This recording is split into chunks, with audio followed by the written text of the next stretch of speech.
Настя, привет. Привет, Оля. Знаешь, без долгих разговоров о том, какая это квартира, я сразу тебя спрошу площадь, высота потолков, потому что много интересных вопросов. Хорошо, площадь где-то 57 квадратных метров, высота потолков с шумоизоляцией 2,50. Так, а зачем сделали шумоизоляцию? Над нами соседи и 3 детей. Они любят поиграть в мяч. И, в общем, мы сразу предусмотрели. Да, где-то 2,55, вот, если чистым брать. В общем, Получилась шары бильярдные, высота. теперь у вас никто по квартире сверху не катает, да? Да, на них жалуются соседи сбоку, сверху, но не мы уже. У нас все спокойно. Так, ну квартира двухкомнатная, правильно? Да, квартира двухкомнатная, но переделанная на трехкомнатную, потому что кухню совместили с гостиной. И получилась полноценная спальня и детская для ребенка. А это какой дом? Можно сказать, евро-трешка. Это дом панельный, 17-этажный. Вот обычные типовые панельки, которых много у нас, да? Да. Где вы убрали стену? Мы убирали стену, здесь был проход в спальню. Мы его заложили, немножко углубили внутрь. Вот. За счет этого я выиграла пространство здесь, то есть я стол немножечко задвинула. А с той стороны вы уже потом увидите, что я сделала с той стороны. Зачем мне нужна была эта идея, то, что я придумала вот с углублением пространства и вот с такой нишей. Класс. Здесь убрали вверх, конечно, чтобы был полностью проход. Мы убрали верхнюю часть, вот, и как бы сделали полноценный проход в коридор. Больше воздуха, больше пространства. Была такая задумка. Да, совершенно не похоже на типовую квартиру. Ты знаешь, прикольные у тебя фасады. И плитка, очень много глянца, и это так интересно выглядит. Расскажи, где ты это вообще увидела, придумала, и почему они разных цветов? Ну, в общем, интересная кухня. Спасибо большое. Я вообще пыталась отойти от того, что вообще кухня здесь присутствует, поэтому отталкивалась от того, чтобы не было ручек, не было бы рисунка, который бы бросался в глаза, так, цветастости не было бы, такой яркости, и подбирала приблизительно по цвету, по интерьерному цвету, да, серый, белый. И поэтому, глянец, он всегда придает помещению свежесть, и он смотрится, особенно это крашеные фасады глянцевые, это смотрится дорого, красиво. И я не пожалела, что делала глянец, всем советую, единственное, только настоящий крашеный глянец. Настоящий крашеный? Да, глянец. Не пленка глянцевая, а именно крашеные фасады. Да. Я советую очень. Да, поняла. У меня сразу вопрос, как тебе черная глянцевая поверхность? Это же, мне кажется, сродни проклятию. У меня когда-то был черный стеклянный стол. Я его все еще вспоминаю, вздрагиваю. Да, это опять же моя фишка, чтобы не видеть эту кухню, не видеть эту плиту, варочную поверхность, поэтому мне нужно было уйти в черный цвет, чтобы это все сливалось и, соответственно, подобрать тоже атрибутику немножко черного цвета, кран, сантехнику и так далее. Ну, я довольна, в принципе, это камень, и я довольна, проблем нет. Люди больше боятся, не стоит бояться вообще цвета, и вообще нужно делать то, что нравится. Вот если ты хочешь, бери и все, просто ухаживай за этим и следи. Согласна. Вот и все. Ну, у меня еще только про пальчики на поверхностях вопрос. Как часто приходится убираться, чтобы поддерживать в таком красивом виде? Раз в неделю у меня спрей, пожалуйста, побрызгал, тряпочкой протер и вообще без проблем. Ну, круто, в принципе, как и в любой другой кухне. Да, и плюс у меня тут скрытые вот такие углубления, то есть я за них беру, открываю, я даже не пачкаю фасады. И здесь у меня тоже углубления, я могу за них взяться и открыть спокойно любую дверцу. И плюс я еще придумала, чтобы не было полок разделения, то есть поменьше всего, да, поменьше вот как видимых там кухонных моментов выдвижных, вот, все как бы вот, чтобы в глаза не бросалось. И получается, и на самой кухне сэкономила, да, и чисто по функционалу не всегда это нужно, вот эти выдвижные ящички в каждом отсеке. Да, они, конечно, нет, они есть, но они у меня тут вот внутри, получается так, спрятаны. все это удобно, да, продумано. Пусть мало места, но что-то все равно можно разместить, самое необходимое. Я дизайнер, я, конечно, все чертила на чертеже, и поэтому моя кухня спланирована именно по такому размеру, что она делит вот эту мою гостиную на квадрат. И, соответственно, освещение у меня сверху ровно посередине. И вот этот квадрат я не могла больше сделать чуть-чуть, так сказать, длиннее кухню, потому что мне нужно было уравнять ее вот к дивану, к освещению. И вот как бы все компоновала по сантиметру. И тут также вот 2 шкафа, они стали вот ровно вот под стену. Все продумано. Да, вот я хотела как раз про них спросить, потому что они такие, вместительная колонна, в которую поместилось все остальное. Потому что, в принципе, так вот у тебя основная зона кухни довольно небольшая. Небольшая, да, но достаточно. Она больше метра, а минимум достаточно метра для рабочей поверхности.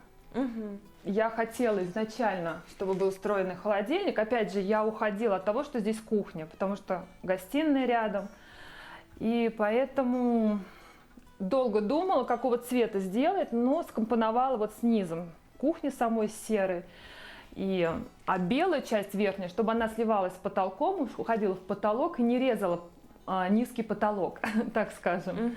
Поэтому это очень такая вещь продуманная в этом плане. А расскажи еще, пожалуйста, про стену, про фартук, про то, что вся стена в кафеле. Тоже сейчас, конечно, так делают, разные варианты, это круто смотрится, но, я так понимаю, у тебя ремонт довольно давно сделан? Ну, относительно. Мы здесь уже 1,5 года живем, да, 1,5 года. Опять же, все делала вместе, чтобы не резать вообще пространство. И большая 120 на 60 плитка, широкоформатная. Чувствует себя превосходно. Здесь у нас люк с этой стороны. Нажимаешь, открывается. Доступ к стояку есть. Холодильника, в принципе, я искала большой, вместительный. Ну, то, что вот все это хватает. Тут можно, кому что угодно, что хранить, да, выдвижные ящички. В принципе, маленькая кухня кажется, да, а на самом деле много что можно поместить, так сказать. И то, что вот высокие верхние полки, они вмещают много посуды на самом деле. И всего, в принципе... Ну да, это удобно. Все влезает. Я всем советую, чтобы брали кухню под потолок. Это очень удобно. Давай теперь поговорим, Настя, про стол и стулья. Прикольно, что стол так интегрирован туда внутрь чуть-чуть, он прям сразу такой литой получается и особо не мешает, и зоны делит. В общем, удачно. Да, спасибо большое, Оля. Я очень долго выбирала этот стол. Он тоже искала под мрамор, чтобы была мраморная крошка, как у рабочей поверхности, и хотела именно белый. Я довольна этим столом, он раскладывается еще, и в принципе со стульями, опять же, подобрала мягкие серые стулья, я думаю, что гармонирует неплохо, в принципе. А у тебя была карта цвета, по которой ты работала по всей квартире или по отдельной комнате? У меня были какие-то наброски, я брала какие-то картинки за основу, я представляла приблизительно. Вообще с этой квартиры у меня, это мой первый как бы проект, я как бы самоутверждалась с этой квартиры, ее реализовывала, ремонт шел 2 года. И поэтому как бы я тут воплощала все свои желания, все свои хотелки, так сказать. И как таковых картинок вот скомпонованных не было, было только вот наброски. Это я сейчас работаю, делаю коллажи, конечно, для клиентов. Все это компоную. Ну, то есть получилось, ты отучилась на дизайнера, чтобы сделать свой ремонт? Да, все верно. А вот знаешь, у меня вопрос, оно того стоило? То есть просто многие пытаются пройти какие-то курсы, чтобы получилось. То есть вот у тебя было прям желание стать дизайнером или это просто потом вытекло вот во что-то, в работу? Да, это очень интересный вопрос. Когда я жила за границей в Штатах, после института я уехала на стажировку в Штаты, и мне очень понравился американский стиль. Планировала я поехать в Лас-Вегас на обучение дизайну интерьера. Но сложилась так судьба, что меня уже принимали, я уже заполняла анкету. Ну, бывает, жизнь вносит свои коррективы. Я внезапно переехала в Нью-Йорк, устроилась там на работу. Я к тому, что моя мечта не сбылась. Вот. И тут, уйдя в декрет, я ее реализовала на этой квартире, как сказать, на своей, отучилась, и теперь я уже занимаюсь дизайном интерьеров. Смотри, у меня сразу триггер. Америка и диван, потому что эти люди знают толк в том, как себе сделать посадочное место у телека. Ты пользовалась знаниями, полученными там?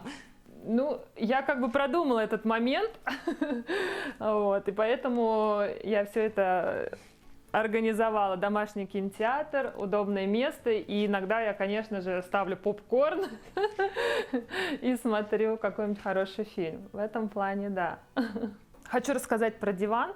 Он из ткани, и я советую всем лучше брать ткань. Мы диван сначала рассматривали в велюре, но по идее велюр очень хорошо смотрится в спальне. Но то, что ты постоянно трогаешь, с чем ты соприкасаешься, желательно, чтобы это была ткань. Не оставалось отпечатков и не оставалось бы каких-то там более разводов. Практично, короче, поэтому да? Я всем... Да, это очень практично, да. И еще всегда продумайте, чтобы вам было удобно сидеть на нем, то есть чтобы он был глубокий. То есть мы продумали, что если кто-то остается ночевать, в принципе, убираешь в подушку, и тут хорошее спальное место. И также такой момент, я искала диван без больших подлокотников, потому что у меня тут сразу подоконник, стена заканчивается, и я такой вот скошенный нашла диван. Он стоил в районе 40 тысяч на divan.ru. Я нашла этот диван, и да, я им очень довольна, очень хорошо. Не могу не отметить вишневый радиатор. Хорошо он смотрится, привет передает сразу же, когда попадает в кадр. Радиатор это, конечно, он еще просится его еще раз обновить, но так как вы заметили, у меня немного стиль современный с элементами лофта, поэтому сюда, конечно, просился обычной радиаторной батареи красного цвета. Давненько на канале не выходило каких-то лофтовых квартир. Незаслуженно этот стиль как-то вот так подняли на самый пик, а потом раз, и типа стало не модно. Очень классно смотрится все, когда вот сделано так гармонично и ладненько. Спасибо. Да, я считаю, что тоже он очень интересен в интерьере, потому что он задает динамику и движение, и мне кажется, он как бы такого городского стиля. Хотела сказать одно очень такое важное замечание про коридор. Когда ты заходишь в коридор, у тебя формируется настроение о квартире, когда ты зашел в гости. Соответственно, что-то должно быть в коридоре, что потом бы перекликалось в других комнатах твоей квартиры. У меня это за основу кирпичная стена. И, соответственно, она у меня в каждой комнате возле окна. Класс. Дальше, да, рейки есть в гостиной, белый цвет, серый. Все это как бы должно гармонировать, я так считаю, вот, потому что каждому свое, конечно, но мне кажется, что вот все-таки вот этот американизм, может быть, на мне сказался. Мне кажется, что очень хорошо, когда комнаты все-таки перекликаются по стилю, а не такие вот прям разные, как вот в 90-е, начало 2000-е, яркие обои, или одна комната зеленая, другая красная, третья там синяя, коридор вообще непонятно какой. Все-таки все это должно быть как-то гармонично смотреться. И используйте всегда какую-то фишку в коридоре, чтобы она еще где-то была в каких-то комнатах. Будет очень интересно смотреться. Вот при входе, это вот кирпичная стена, которая дальше во всех комнатах присутствует, и кафель. Тот же я положила, я не стала его брать другим цветом. То есть ты заходишь в коридор, поворачиваешься, и ты видишь тот же кафель на стене гостиной и на кухне. И это как бы не режет твое... То есть это как дает спокойствие того, что здесь спокойно, уютно, комфортно. Я не стала задавать какую-то ритмику. Думаю, что кирпичи сами дают достаточно динамики. Пойдем скорее смотреть спальню. Пойдем. У меня вопрос, что на полу? На полу чудо-ковер, который я вот долго искала, именно вот такой пятнистый и зеленым цветом, зеленым оттенком, чтобы он подходил под мои фотообои. Ну, это вискоза? Это вискоза, да, это вискоза. И, в принципе, проблем я с ней не знаю. Она очень хорошо и моется, и чистится, и робот-пылесос по ней замечательно ездит по этому ковру. Насть, ну, прикольно то, что в комнате у тебя и кресло поместилось, и она такая прям у тебя спальня, вот Да. чувствуется, да, что в Нью-Йорке ты пожила, и это все себе взяла и где-то там приветики оставила. Какая площадь и как ты подходила к формированию комнаты? Площадь около 18 квадратов, и комната квадратная. И отголоски американизма — это вот этот пуфик в ногах, который так любят американцы. Ты берешь эти все подушки на пуфик, и когда спать ложишься, и одеяло. Очень удобно. Ну да, и кресло, конечно, я и все по стена, планам. и этот цвет. Кресло, да, спасибо. Да, вот кресло — это, конечно, это место для чтения, какой-то такой уголочек, где можно сесть, почитать или посмотреть телевизор. Я здесь размещала столик, еще был небольшой, но пока я его убрала, как бы пространство захотелось, пространство захотелось. А так, конечно, я все по планам делала, все у меня по сантиметрам, чтобы все хватило и на кресло, и на тумбочки. Кресло я вообще хотела зеленого цвета, но в итоге, подобрав бра золотого цвета с люстрой, да, под золото, я увидела в Хофе вот это кресло, это из Хофа, не удивляйтесь, оно смотрится да, очень почему? стильно. Хорошо, да. Но там в Хофе больше такие классические варианты. А это вот, оно, во-первых, под лофт подходит, под стену, да, лофтовскую, и под мои светильники золотистого оттенка мне понравилось. И, ну, я дополнила все равно зеленый оттенок, это плед, бросила пледик так, чтобы оттенить. Что на окне? Потому что этот цвет тоже необычный и так интересно комнату обыгрывает. Это Леруа Мерлен, далеко ходить не нужно. Подобрала просто под цвет окна, под венги. Мы с тобой должны обязательно обсудить стену, из чего она сделана, что это за фреска, или это обои, или это что? Это фотообои, да, я не особо люблю обои, видеть эти стыки, когда освещение падает именно на стыки обоев, я не особо это предпочитаю, поэтому, конечно, мой выбор пал на полноценную фреску, и по размеру моей стены я делала на заказ, заказывала эту фреску, и она мне обошлась в районе 10 тысяч рублей. Ну, знаешь, иногда и обои могут на эту сумму уже обойтись, то есть, в принципе, не так дорого. Ну, конечно, я тоже так думаю, да. Настя, много разного света. Да. Понятно, что ты это продумывала, но это всегда дорого. Где взяла? На самом деле это недорого, это Алиэкспресс, и можно подбирать с разных источников. Например, люстру я у одного продавца взяла, бра подобрала у другого продавца. Пуфик я тоже искала с такими ножками, чтобы подходила под люстру. Вот, золотыми. Это Озон. Но что касается освещения, у меня много освещения с Алиэкспресс, и я довольна. Освещение хорошо очень работает. Так, Настя, и у тебя просто супер балкон. Пойдем заглянем, потому что нравится. Что это за дверь? Потому что вообще необычно, что на балконе есть дверь куда-то. Согласна. И она выглядит как межкомнатная дверь. Это дверь в кладовку.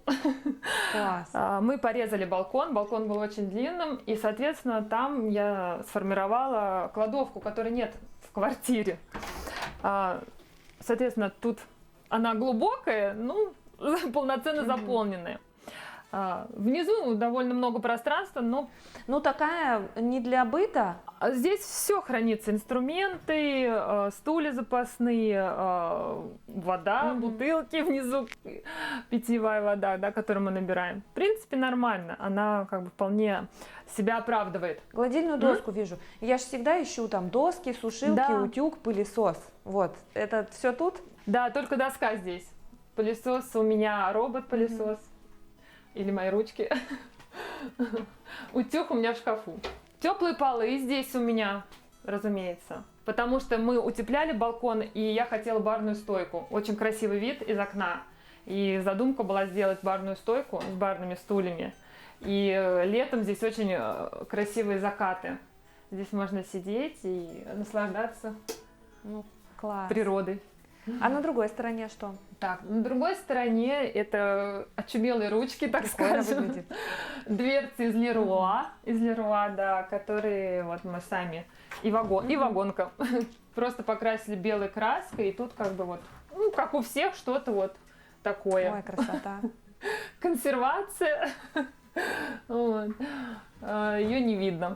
Так, ну и пойдем посмотрим по местам хранения. Мы поняли, что технически мы нашли, а где же вся одежда? Понятно, что в спальне большой шкаф, да?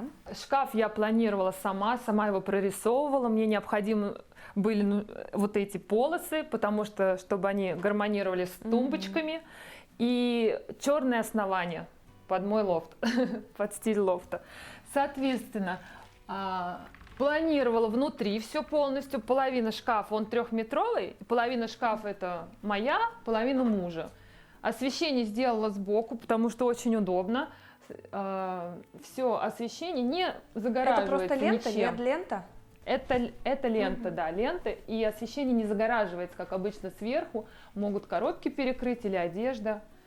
В принципе, вон там я утюги храню, 1,5-метровые двери. То есть, чтобы я открыла свое пространство и без проблем. Не надо много движений делать. У меня ребенок спокойно открывает, они двигаются, эти двери очень легко ходят. Как бы все это классно, да, брючницы. продумывается. Да, это все на заказ, шкафы купе. Что ты больше любишь? Шкаф на заказ как дизайнер или, например, встроить Икею в готовый интерьер? Я люблю больше на заказ. То есть, соответственно, я сама планирую, сама подбираю материалы, и что мне нужно по оснащению. И у меня очень много мебели на заказ. Это не только вот этот шкаф. В квартире очень много мебели на заказ, дальше в других комнатах вы увидите. Но есть и шкаф из Икеи, кстати говоря, который в коридоре. Вот я, знаешь, я поэтому и спросила, потому что, обычно, если на заказ, то все на заказ, а у тебя как бы получается и то, почему? Да, Оля, я совмещала. Тут обычные 2 икеевских шкафа, которые я просто скомпоновала вместе и без проблем там. Тут одежда на всю семью. Дополнилось, да. Что мне нужно, в принципе. Давай свое любимое решение в этом шкафу. Это вот очень удобно, это вот эти выдвижные ящики. То есть здесь у меня осень, тут у меня зима, на всех, в принципе, хватает места. Тут я сумочки какие-то положила, которые вот сезонные. Тут бросила шапку, там перчатки. Это очень удобно. Мне нравится, что это все скрыто, спрятано, опять же, ничего лишнего снаружи. Вот эта тумба на заказ и консоль я тоже под лофт заказывала, фирма «Шкафы купе». Очень удобно, это тоже я сама прорисовывала, чтобы тут для тапок хватило места. А консоль небольшая была бы тоже, вот, чтобы место было пройти. Хорошо, пойдем смотреть санузел. Да. Добрались. Было отдельно, но мы совместили. Сейчас посмотрите, как это выглядит. А вот сразу вопрос. Не пожалела, что совместили? Потому что, это такая палка о двух концах. Как бы с одной стороны, понятно зачем, с другой стороны, потом может подуматься, что, не надо было. Да, я не люблю маленькие помещения. Один туалет, сидеть и смотреть на дверь, мне как бы это никогда не нравилось. Плюс мне необходимо было, чтобы в ванной был шкаф, в ванной была бы тумбочка, в ванной была бы стиральная машина. И чтобы все это совместить, по планам у меня получилось только вот совмещение санузла с ванной комнатой, так скажем. Тоже шкаф на заказ, шкафы купе. Здесь у меня корзина белевая, здесь шкаф. Как все любят заглядывать, что у кого в шкафах. Да, это же интересно. Плитку клал мой супруг сам. Ух ты. Нишу я хотела с подсветкой обязательно. То есть, да, пришлось ему немножечко подумать, как бы это сделать, потому что он это делал в первый раз. Тропический душ всем рекомендую. Очень классно, особенно по утрам. И еще мы с супругом придумали вот такую фишку. Изначально была куплена чаша. но так как ставим чашу на стиральную машину с сушкой, получалось очень высоко. Хоть мы и высокие, я сама 1,76 м, но я поняла, что ребенок у меня не сможет помыть руки в чаше. И мы с мужем придумали выход из положения. Такой выход из положения мы придумали. Мы сделали из каркаса минимальной высоты стол, плиткой обложили этот стол, так сказать, выложили. Единственное, что мы отвозили плитку на резку и эпоксидной затиркой, потому что она не боится влаги. То есть это просто кафель, то есть это не раковина, это просто кафель? Это кафель, да. Класс. Вот 120 на 60. Это обычный кафель, да. Соответственно, если раковину помыть, у меня вот такой есть шланг, он выдвигается, ополоснул и обратно. Просто огонь. Также у меня ребенок руки моет. Удобно. Еще хочу порекомендовать зеркало в ванной комнате с антизапотевателем. Не нужно протирать, не бывает капелек, и всегда ты паришься, принимаешь ванну или душ, ты выходишь, и всегда зеркало чистое, без каких-то подтеков. Там проводка, да, внутри какая-то? Да, там, скорее всего, проводка, она бывает иногда щелкает чуть-чуть, ну, в принципе, привыкаешь, и это того стоит. Зеркало всего 10 тысяч. Класс. Это частая сложность в квартирах, вот эти вот длинные узкие коридоры. Я вижу, что ты просто сделала здесь много света и покрасила в нейтральный цвет, да, чтобы не обращать на них особого внимания. Я очень люблю коридоры, где можно погулять. И, соответственно, вот эти стены, которые не будут тебя отвлекать, ты просто ходишь, гуляешь, отдыхаешь. Я использовала как прием, и всем рекомендую. В принципе, краска моющаяся, очень удобная, и мне ребенок, если ее трогает, то я всегда протираю влажной тряпочкой, никаких разводов. И еще установила проходные выключатели. То есть я могу здесь выключить свет в коридоре и включить его, где входная дверь. И также в спальне делала проходные выключатели. Это очень удобно. Используйте, пожалуйста. Так, мы добрались до детской. Сколько лет ребенку? Ребенку 5 лет. Знаешь, сразу вопрос. Вот взрослая детская получилась, не выглядит как для малыша. Специально так сделала? Да, специально, чтобы лет 10 не делать ремонт. Ну, на самом деле, это В дальнейшем. просто, знаешь, когда люди делают детскую, например, на первые годы жизни, то, как правило, не вкладываются особо в ремонт, потому что это потом переделывать все равно, делать перестановку, мебель портится и все остальное. Ты, когда делала ремонт надолго в детской, что держала в голове, чтобы потом не переделывать? Это рабочее место на двоих, если что. Это обязательно. Ну, соответственно, удобно, чтобы было. И побольше пространства для хранения выдвижных ящиков. Да, для детской это важно. Да. Все это, опять же, это я сама тоже прорисовывала, и мебель на заказ. И шкаф, соответственно, который гармонирует с моей столешницей, с рабочим столом, так сказать.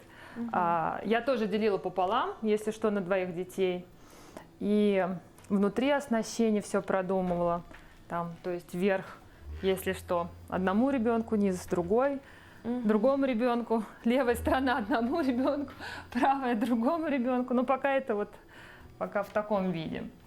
И, соответственно, оставляла пространство для того, чтобы поставить, если понадобится, двухъярусную кровать. Хорошо продумала. То есть все продумала. А электричество продумывала при этом тоже? Например, дополнительные розетки, которые сейчас Электричество, да.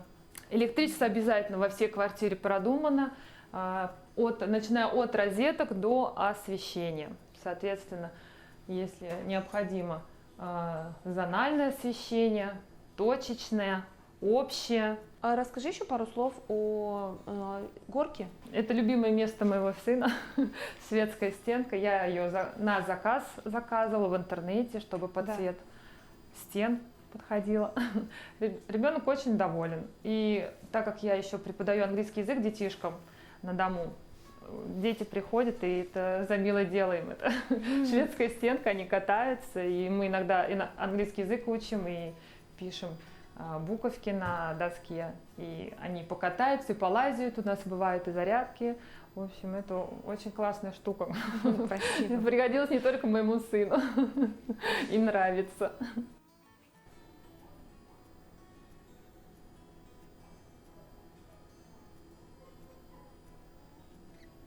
Так, ну а это не вредно?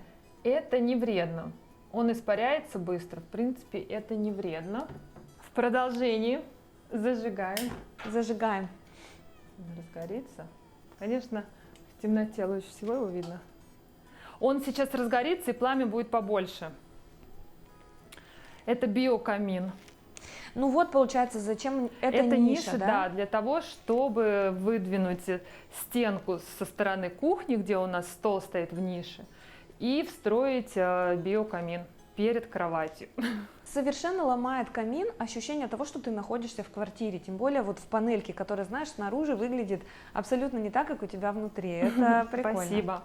И опять же широкоформатная плитка 120 на 60 под мрамор. Меньше стыков и в глаза не бросается.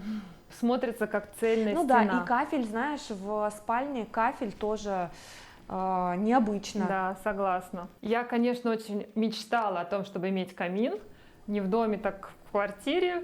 И моя мечта сбылась. Долгими зимними вечерами можно лежать в кровати, греться горячим чаем или кофе, смотреть телевизор и смотреть на камин. Это очень умиротворяет, и особенно в новогодние дни, в праздничные. Утром ребенок прибежит 1 января к нам сюда за подарками.